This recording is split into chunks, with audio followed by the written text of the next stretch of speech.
तुम्ही जर लक्ष नाही दिलं ना तर हातात केळच येणार.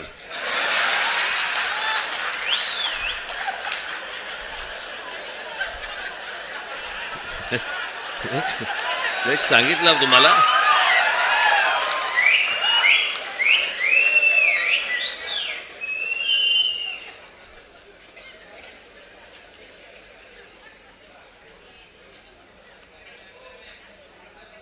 हे आपण गेले अनेक वर्ष आपण ही ओरडून ओरडून सांगतोय. मी मागे पण आता आपलं ज्याला शिबिर झालं त्यावेळेला पण मी म्हटलं, लोक आपल्याला सांगतायत की राज ठाकरेंच्या सभांना गर्दी होते पण मतांमध्ये ते येत नाही. कारण हे जे गेल्या 10-12 वर्षात जे सुरू झालंय,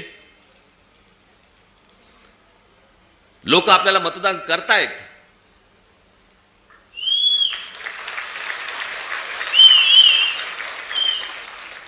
पण या सगळ्या भानगडीमधनं आपल्याला दरवेळेला पराभव पत्करावा लागतो. अनेकांना वाटेल की बाबा मी काहीतरी कारण देतोय. कारण काय द्यायची? अख्खा देश बोंबलतोय. आणि या सगळ्या प्रक्रियेमधनं मग सत्तेमध्ये यायचं आणि मग हवी तशी सत्ता राबवायची. बरं, आपण काय सांगतो आहोत त्यांना? आपण त्यांना सांगतो आहोत मतदार याद्या स्वच्छ करा.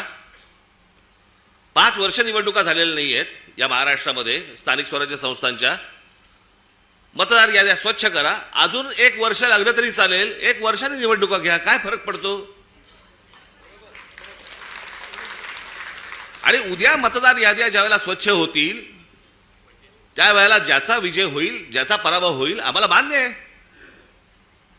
उद्या आज जे सत्तेवरती आहेत त्यांचा जर समजा विजय झाला, मतदार याद्या पूर्ण पारदर्शक झाल्यानंतर, आम्हाला मान्य आहे.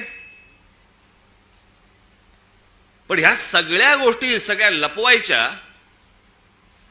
आणि लपवून लपवून लपवून लपवून त्याच्यातनं निवडणुका घ्यायच्या. मॅच तर फिक्स आहे भाई. ज्या वेळेला मॅच फिक्सिंग आपल्या क्रिकेटमध्ये ज्या वेळेला झालं, त्यावेळेला अझरुद्दीन पासून सगळ्या लोकांना त्यावेळेला काढून टाकलं होतं. जडेजापासून काढलं होतं ना. इथे कोणालाच काढत नाहीत.